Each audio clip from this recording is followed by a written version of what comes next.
Ces dernières années, il n'est plus si rare d'entendre parler de la responsabilité écologique du numérique. Si l'intégration de ces thématiques au discours écolo les plus médiatisés a pris du temps, aujourd'hui la critique est relativement comprise. C'est d'ailleurs l'un des arguments que brandissent parfois les opposants à l'intelligence artificielle générative, dont les usages sont connus pour être très énergivores et coûteux en ressources. Bon, alors comment fait-on quand la société elle-même est dépendante à des innovations toujours plus coûteuses à la planète? Impact sur le CO2, la consommation de l'eau, minéraires rares et j'en passe. La liste de ce qu'on pourrait reprocher au numérique est immense. Aujourd'hui, on voulait aller au-delà de ce que l'on sait vaguement. Le numérique a un impact, oui, mais lequel? Est-ce que les discours d'une technologie verte ont du sens? Le monde de demain se passera-t-il du numérique? Pour répondre à ces questions et faire une panoramique à la croisée entre technique, écologie et société, on a échangé avec Olivier Ridoux, professeur à l'université de Rennes, spécialiste de sujet.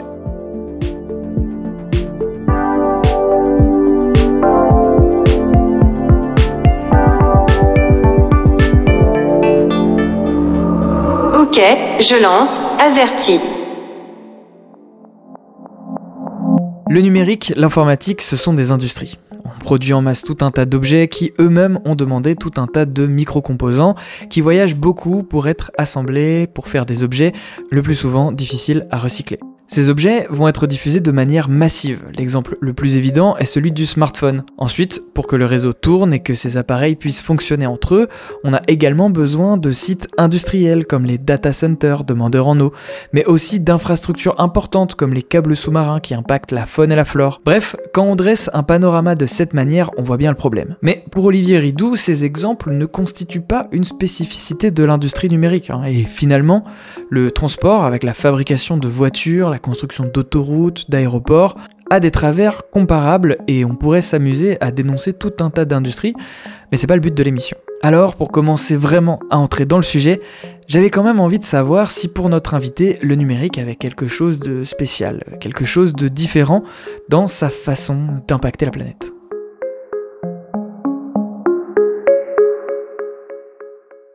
Je pense qu'il y a quelque chose de spécial, c'est qu'il paraît extrêmement propre. On ne voit pas un smartphone dégouliné de graisse ou de choses comme ça. Il n'y a pas de poussière, au contraire, c'est plutôt allergique à la poussière. Et du coup, c'est un faux semblant. Par exemple, on sait depuis longtemps que l'impact du numérique, l'impact global numérique, est du même ordre, probablement maintenant plutôt le double, que celui de l'aviation civile. Et évidemment que quand on voit un avion décoller, on voit une puissance, on voit les fumerolles de chaleur, etc. Et on voit bien que ça consomme de l'énergie, que c'est probablement impactant. Et c'est qu'une intuition, parce qu'on ne sait pas, peut-être que l'impact est ailleurs, mais alors que pour le numérique, on ne voit rien de tel. On voit que des appareils bien lisses, glacés, qui n'en chauffent pas trop. Donc je pense qu'il y a dans la gestion de ces impacts, une difficulté auprès du grand public, c'est que ça ne se voit pas. Jamais personne n'a mis les pieds dans un data center, on ne sait pas où ils sont. Les réseaux, c'est complètement évanescent. Ce qui n'est pas le cas évidemment de l'automobile, où on voit bien les routes, on voit les échangeurs, on voit les camions, on a tous touché du doigt qu'un moteur vibre, ronfle, etc. Il est vrai qu'un iPhone peut sembler propre d'un point de vue esthétique par rapport à, un moteur à combustion interne. Mais il faut ajouter que les aspects matériels, disons, des infrastructures numériques, sont souvent cachés à notre vue. Déjà, il s'agit souvent d'infrastructures privées. Mais ensuite, par exemple, personne ne rentre dans un data center, à l'exception de quelques travailleurs et travailleuses. Et souvent, on ne sait même pas où ils se trouvent. Ou encore, les câbles sous-marins qui constituent l'Internet, ils sont sous l'eau. Et sans parler de minéraux qui sont souvent extraits dans des pays du sud comme la RDC, dans des énormes mines polluantes. On ne voit pas tout ça lorsque nous va acheter notre nouveau téléphone. Et même si on n'expérimente pas, nous pouvons toutefois avoir une idée des impacts du numérique si nous arrivons à les mesurer. Mais comment? Olivier Ridoux, ici, nous parle d'un graphique que vous avez probablement déjà vu ailleurs. Je pense qu'on peut le voir de deux façons. Il y a l'aspect strictement environnemental, où depuis le début des années 2000, il y a des gens qui se sont attachés à catégoriser des impacts, pas forcément du numérique, mais de tout, des impacts des activités humaines sur l'environnement. Et on pense beaucoup à ce qu'on appelle les diagrammes de limite de Stefan et Röckström, qui sont deux chercheurs suédois, qui ont catégorisé des impacts. Et alors, je ne sais pas si je peux me permettre de faire une description, ce sont ces diagrammes qui sont circulaires et où on voit des sortes de secteurs qui dépassent. Et ces secteurs, c'est à chaque fois qu'une limite a été franchie. Et pour eux, une limite, c'est une modification de l'environnement sur laquelle on ne peut pas revenir on va dire à l'échelle humaine. C'est-à-dire peut-être que, par exemple, on pense aux émissions de gaz à effet de serre, ça fait partie des impacts dont parlent Rockström et Stephen, c'est les limites planétaires. Alors peut-être que, par exemple, si on prend juste les émissions de gaz à effet de serre, là on a dépassé les limites. Ça veut dire que pour quelques centaines d'années, de toute façon, on va vivre à ce qu'on a fait.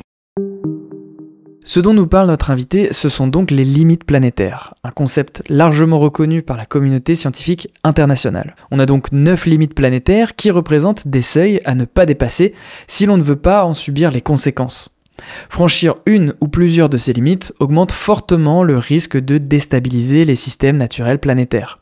Parmi ces limites, on retrouve par exemple le changement climatique, l'érosion de la biodiversité ou encore l'augmentation des aérosols dans l'atmosphère. En octobre 2025, à l'heure où j'enregistre, déjà 7 des 9 limites planétaires ont été atteintes. Pour revenir à notre sujet, c'est comme ça qu'on mesure. On prend une industrie, un secteur, puis l'on vient estimer, calculer sa part, ses effets avec méthodologie, sur tel ou tel segment du diagramme, représentant les 9 limites dont nous parlait notre invité. Et quand on lui demande où se situerait à peu près le numérique, sa réponse est intéressante. Pour un impact donné, par exemple les émissions de gaz à effet de serre, on voit des distributions, le diagramme en camembert, où on distribue l'impact pour toutes sortes d'activités. Et en général, quand on fait ça, le numérique, il est nulle part. Il est dans autre, ou il est enfoui. Par exemple, aujourd'hui, il n'y a pas de transport sans numérique. Mais par contre, on aura la catégorie transport. Donc en fait, il y a un diagramme qui lui aussi est maintenu depuis de longue date, où on ne voit pas le numérique dedans, et on voit des activités qui consomment du numérique. Moi, ça me fait dire que le numérique, souvent, c'est un lubrifiant des autres choses, des autres activités. Et de la même façon qu'évidemment, on a à peu près tous une appréciation de combien consomme notre voiture, on n'a pas du tout l'appréciation de combien consomme d'huile. Et donc, c'est un peu pareil, je pense que c'est une autre façon dont le numérique échappe un peu à l'analyse, c'est qu'il agit beaucoup comme lubrifiant et non pas comme activité en soi. Attendez, mais alors, est-il vraiment utile de réfléchir aux impacts du numérique ? Nous ne pourrions pas, nous, plutôt les considérer comme transversaux aux autres activités et nous concentrer sur la réduction des impacts d'autres activités ? Oui, je suis assez d'accord. C'est un peu vrai pour d'autres choses. Par exemple, le transport. Il est facilement identifié dans ces analyses-là. Et le transport, on va identifier les émissions de gaz à effet de serre des voitures, des trains, des bateaux, des avions, etc. Mais le transport, il ne fonctionne pas s'il n'y a pas de route, s'il n'y a pas de réseau ferroviaire, s'il n'y a pas d'aéroport, s'il n'y a pas de... Et là, ça va plutôt être dans un autre secteur de Grand Camembert. Ça va être la cimenterie, ça va être la métallurgie, ça va être la production d'électricité. Et puis le numérique, surtout si on le voit comme lubrifiant, il est en quelque sorte le facilitateur de tout le reste. Alors évidemment, il y a une industrie qui est spécifiquement numérique, téléphone, voilà, mais elle est toute petite en fait. À l'intérieur du numérique lui-même, à qui imputer les choses, pays producteurs, pays, etc. Je trouve que les spécialistes abusent des précisions qui ne sont pas raisonnables. C'est-à-dire qu'ils disent les réseaux, ça va être, je sais pas quoi, 15%. 15% du numérique. Je crois qu'on s'en fout vraiment. S'il faut juste, c'est pas oublier qu'il y a des réseaux. Les data centers, on va dire, c'est 20, 25% ou 15%, j'en sais rien. Je crois qu'on s'en fout vraiment, il faut savoir qu'ils existent. Mais pas trop les isoler, parce que si on les isole, on s'aperçoit que finalement, un data center, c'est plutôt bien tenu. Les opérateurs des data centers, ils payent leur électricité, ils la payent en bloc, et ils essayent quand même d'en consommer moins.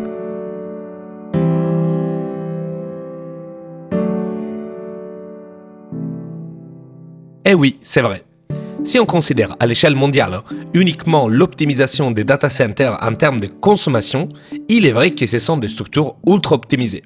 Par exemple, on utilise de l'eau pour refroidir les puces, ce qui a un coût. Optimiser l'utilisation de l'eau de refroidissement est donc en théorie en ligne avec la rentabilité économique. Mais si on regarde de plus près, par exemple dans les territoires dans lesquels ils sont, les data centers restent des géants de béton qui posent d'importantes questions écologiques et démocratiques. La gestion de l'eau, la gestion des de l'électricité nécessaire, l'utilisation qu'on en fait et bien d'autres questions encore. Bref, celui des data centers, c'est un sujet sur lequel nous devrons revenir plus en détail à une autre occasion. Mais d'une manière générale, ce que Olivier veut dire, et avec quoi moi je suis très d'accord, c'est que si on regarde que nos artefacts technologiques dans nos mains, comme l'ordinateur en tant qu'objet en soi, on risque de penser que les problèmes consistent à créer seulement une meilleure technologie, alors que tout est déjà hyper optimisé. Et du coup, on risque aussi de passer à côté du cœur du problème. Si le numérique agit comme lubrifiant, c'est parce qu'il est partout.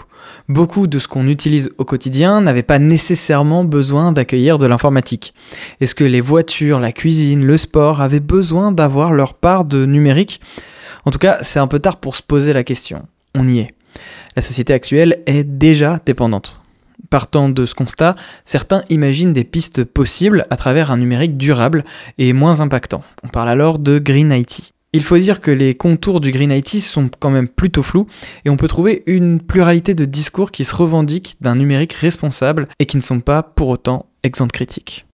C'est un concept un peu contesté, certains vont dire que ça n'existe pas. C'est une contradiction dans les termes parce que IT c'est pas green, et donc voilà. Certains vont dire ah ouais mais le numérique va pouvoir alléger l'impact de certaines activités en les virtualisant. Là les gens vont parler de IT for green, c'est l'IT qui a des effets positifs. Souvent je trouve que la partie IT for green elle est largement surestimée. Il faut pas non plus le négliger, mais je pense qu'elle est largement surestimée. En tout cas elle n'est pas à la hauteur de ce que les analystes des limites nous disent de faire en termes de sobriété. Quand on nous dit qu'il faut diviser par 2, par 3 les émissions de gaz à effet de serre, les effets positifs du numérique ne sont pas du tout à cette hauteur-là, donc il ne faut pas exagérer non plus.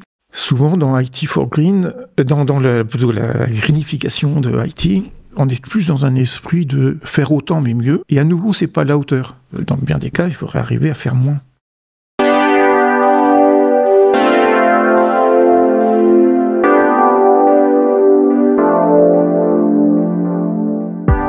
Bon, je dois avouer que moi je comprends très bien les points de vue d'Olivier. Même si je sais qu'il existe un Green IT qui a un impact important et qui doit être valorisé, à chaque fois que j'entends parler d'initiatives telles que les IT for Green, Green IT, etc., il y a comme une sonnette d'alarme dans ma tête, un perroquet qui répète greenwashing tout le temps. En revanche, sur cette histoire de faire moins, il existe d'autres approches, d'autres termes à mettre en avant, comme les low-tech et low-tech. Alors, la low-tech, née en opposition au high-tech, consiste à imaginer des technologies qui respectent 3 principes.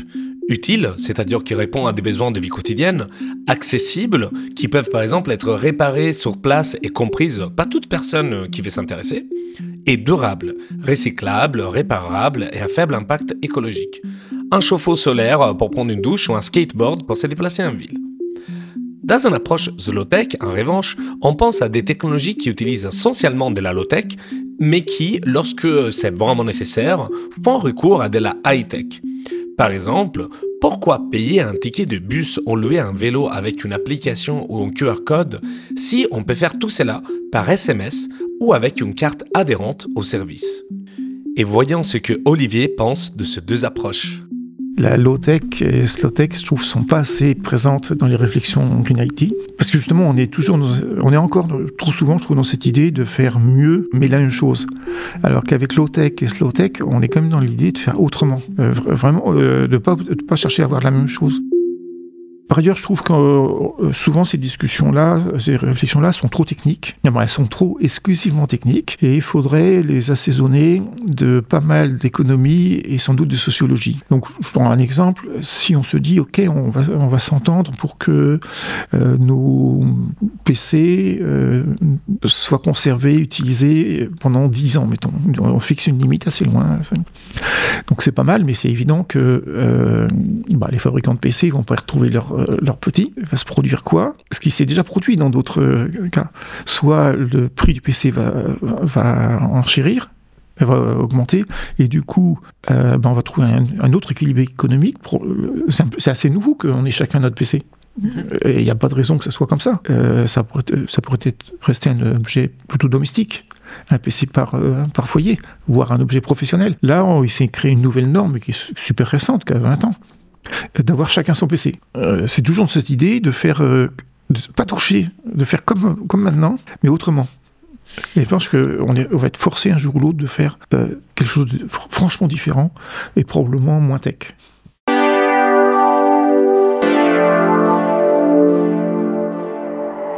Azerty. Autre piste de solution avant qu'on apprenne tous à construire nous-mêmes nos panneaux solaires, intéressons-nous à la piste législative. On a compris, le problème ne peut pas être contourné, il est là et il faut en faire quelque chose.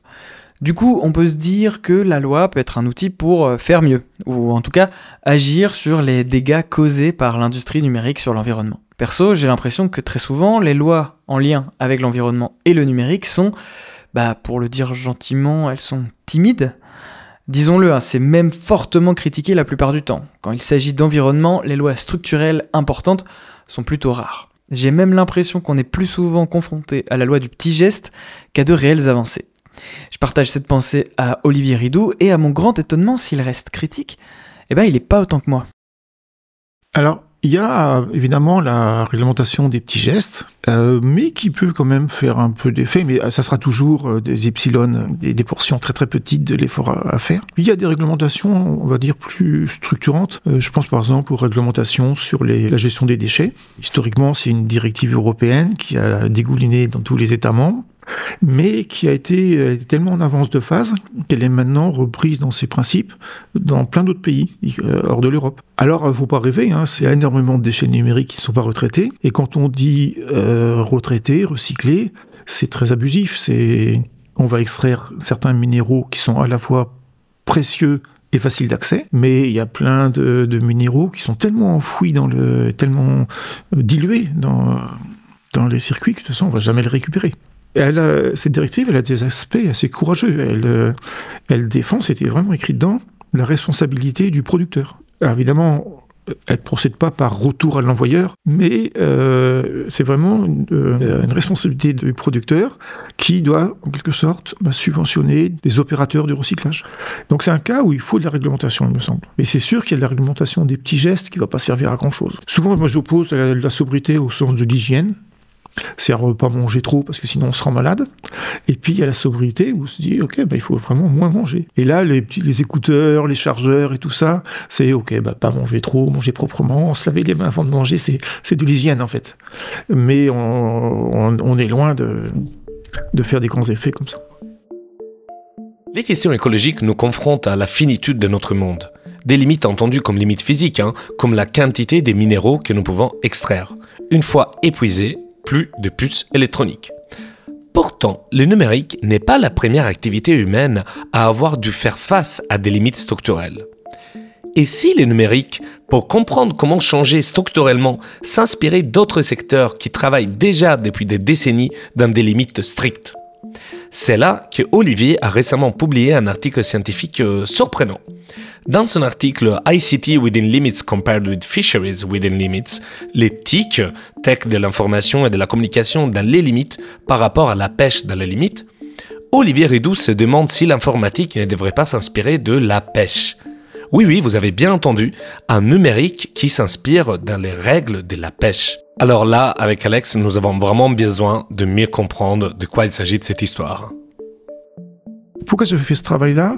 C'est parce que je trouve que souvent dans les réflexions sur le réchauffement climatique, la transition, on a une pensée bien trop indirecte. Et je prenais pourquoi indirect? On dit, par exemple, on taxe carbone avec l'espoir que les gens vont moins consommer de carbone et blablabla. Et donc souvent on a comme ça des actions donc indirectes. Avec les pêcheries européennes, on a juste mis des quotas. Vous ne pêcherez pas plus de temps, de lieux, de harengs, etc. On a dit tous les prix accessoires, donc on cherche du lieu, mais dans les filets, il y a autre chose. Mais on les compte quand même. Ce qu'ont fait les pêcheries européennes, c'est d'aller à la source, en quelque sorte. Et puis après, débrouillez-vous pour avoir des bateaux plus adaptés ou des engins de pêche plus adaptés pour avoir moins de prix accessoires, par exemple. Et donc, pour moi, c'était un modèle, à plusieurs points de vue, ce point de vue-là, avoir des métriques qui sont plus directement liées au sujet. Le fait aussi d'avoir commencé très tôt, ça a commencé dans les années 80. Et ayant commencé très tôt, ça a permis d'avoir une sorte d'ingénierie de ces réglementations où on peut mesurer ce qui marche, ne marche pas et les améliorer. Et évidemment que si on se met très tard à restreindre, par exemple, l'emploi de charbon et de pétrole, eh bien, on va le faire très brutalement. On pourra le faire que très brutalement et sans droit à l'erreur. Et c'est pour ça que je prenais comme modèle les pêcheries européennes, viser directement le sujet, se permettre le droit à l'erreur, avoir commencé tôt, ce qui donne le droit à l'erreur et le droit à retoucher. Au début, il y avait les quotas ont été fixés, les quotas de pêche étaient fixés un petit peu arbitrairement, un peu au doigt mouillé, avec les connaissances du moment, a suivi très rapidement l'observation du respect des quotas et de l'effet sur les populations. Et là, une rétroaction pour dire, ok, ce quota-là, on peut l'augmenter, ce quota-là, il faut le descendre. Voilà, des réglages. Mais ça, c'est parce que, en commençant tôt, ils s'étaient donné du temps. Et bien là, on est super en retard. Par exemple, on est très loin des accords de Paris, par exemple.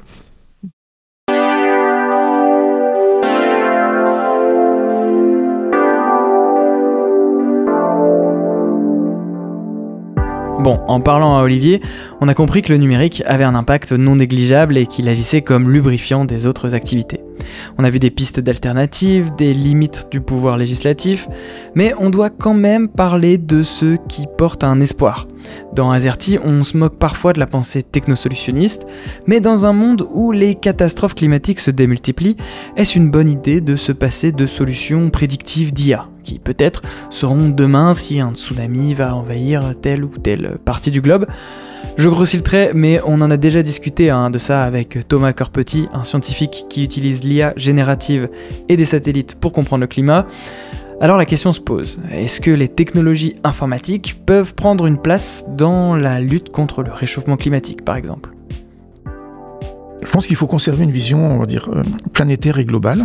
Et ce que je crois vraiment fermement, c'est que si on agit sur ces gros secteurs, par exemple tout ce qui est métallurgie, je vois pas très bien, qui sont vraiment déjà archi-optimisés. Je vois pas très bien comment on pourrait agir autrement qu'en produisant moins de métal. Et là, on voit qu'il y a une forme d'emballement qui se crée, moins de métal, moins de transport, moins de bâtiments, ou moins de métal dans les bâtiments, ou réutilisation du métal qui est dans les bâtiments, etc. Et probablement moins de coques d'ordinateurs, moins de châssis d'ordinateurs, moins de n'importe quoi d'ordinateurs, et probablement moins d'ordinateurs. Moi, je crois beaucoup à cet aspect d'interdépendance de tous ces secteurs, et surtout pas se dire, ah ouais, dans le numérique, je vais prendre le bon, je vais trier le bon et le mauvais, et je garde que le bon. Donc, par exemple, l'IA dans les satellites, mais pas l'IA pour dire des bêtises. Ça, j'y crois absolument pas. Ça marchera. Okay. Je pense que ça marchera jamais. Et pourquoi ? Finalement, on est libre d'utiliser nos appareils pour des bêtises ou pas. Pour le coup, je pense qu'il n'y a aucune réglementation qui va pouvoir dire, surtout, ne faites pas de bêtises avec le numérique. Moins d'IA tout court, et donc moins d'IA dans les satellites. À un moment donné, je pense je pense qu'il faut penser globalement. Par exemple, moins de métallurgie.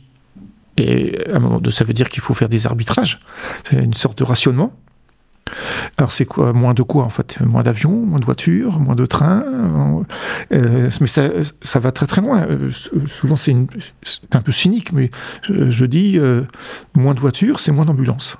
Et alors, les gens ne me croient pas, mais si, on pourra conserver des ambulances. Mais non, à un moment donné, les voitures, ça suppose un réseau, ça suppose des choses assez complexes, et les ambulances en profitent. Et à un moment donné, il faudra se poser la question, avec ceux dont on disposera, qu'est-ce qu'on fait ? Mais là, il y aura des arbitrages, et là, on va se dire, ok, je sais pas, les hôpitaux auront plus de latitude pour acheter des ordinateurs que le cinéma, par exemple. Ce que nous montrent les limites, ce que nous montrent, par exemple, les travaux du GIEC sur les objectifs à atteindre, sont tels que les seules façons de l'atteindre, c'est des restrictions vraiment drastiques sur plein de domaines. Mais comme ils sont pas isolés les uns des autres, on peut vraiment pas dire, c'est les autres qui vont serrer la ceinture et pas nous. Et je pense que ce sera un impact global. Même si cet exemple des ambulances me fait un peu peur, la seule issue semble être la décroissance. Comme pour la pêche, imposer des limites et trouver des moyens démocratiques d'arbitrer l'utilisation de ces ressources limitées. Mais sans tout jeter, Bon, comment parvenir à construire ces arbitrages reste une question ouverte. Nous avons par contre encore une question pour notre professeur d'informatique qui s'est engagé depuis des décennies en faveur de l'écologie. Devons-nous donc penser que les progrès technologiques, tels qu'ils se construisent dans le capitalisme, est par nature anti-écologique ? C'est peut-être l'économie qui est par nature, l'économie, la notion de croissance, qui est par nature anti-écologique. Ça, j'y crois beaucoup. Parce que dans le progrès, après on peut tout mettre ce qu'on veut dans le progrès, mais souvent je me fais cette histoire-là, des gens inventent des nouveaux dispositifs. Souvent, au début, ils les inventent de façon très brutale. C'est un dispositif qui est trop impactant, qui consomme trop, qui est trop dangereux, qui je ne sais pas trop quoi. Et puis, au fur et à mesure où ce dispositif se répand dans la société, on pense qu'à une chose, c'est l'améliorer. Donc les voitures de maintenant devraient consommer moins que les voitures du passé. Pour faire une tonne d'acier aujourd'hui, il faut quasiment moins d'énergie qu'il y a 50 ans. Ça va très très vite. Les réacteurs d'aujourd'hui consomment moins de kérosène que ceux d'il y a 30 ans. Mais beaucoup moins. Simplement, l'économie, elle veut que, puisque j'ai économisé sur la consommation des réacteurs, je vais pouvoir en faire bien plus et faire voyager bien plus de gens. Donc, d'une certaine manière, il y a une sorte de tension entre progrès technologique qui vise quand même souvent. Il commence par une dégradation qu'on essaye de corriger progressivement. Qu'au début, par exemple, il n'y a pas vraiment d'urgence à faire un truc vraiment propre et efficace, tellement il y en a peu. Et après, quand ça se répand, il commence à y avoir urgence. Et puis après, il y a cette idée que, ah ouais, mais il faut augmenter le trafic, il faut augmenter les marchés, il faut la croissance. On voit bien, par exemple, le téléphone d'aujourd'hui, il n'a pas strictement remplacé le téléphone d'autrefois, de cas pas un pour un. Il a profité de capacités nouvelles, en particulier de mobilité, pour qu'on en ait chacun dans sa poche. Alors qu'avant, il y avait un téléphone par famille. En fait, le gain en efficience est perdu par la diffusion massive. Ah oui, là il y a deux forces antagonistes, la diffusion, la taille des marchés, tout ça qui fait que croître. Et des fois je soupçonne qu'il y a vraiment une attitude délibérée des forces économiques pour se dire il faut croître, il faut en vendre plus, et pour ça il faut trouver de nouveaux usages à ce qui était autrefois un téléphone et qui est de moins en moins un téléphone.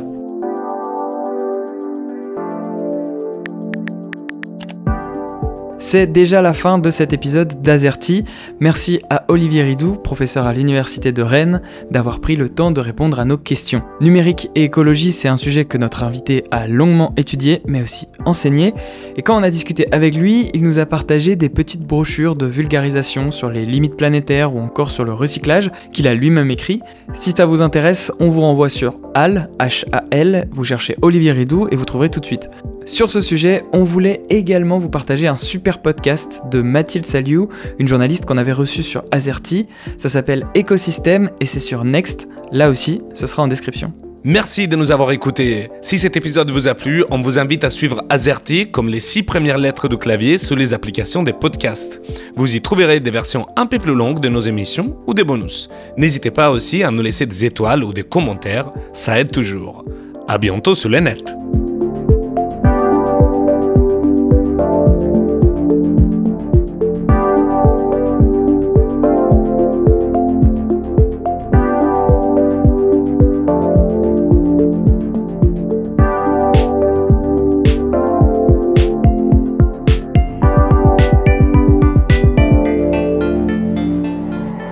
Azerty.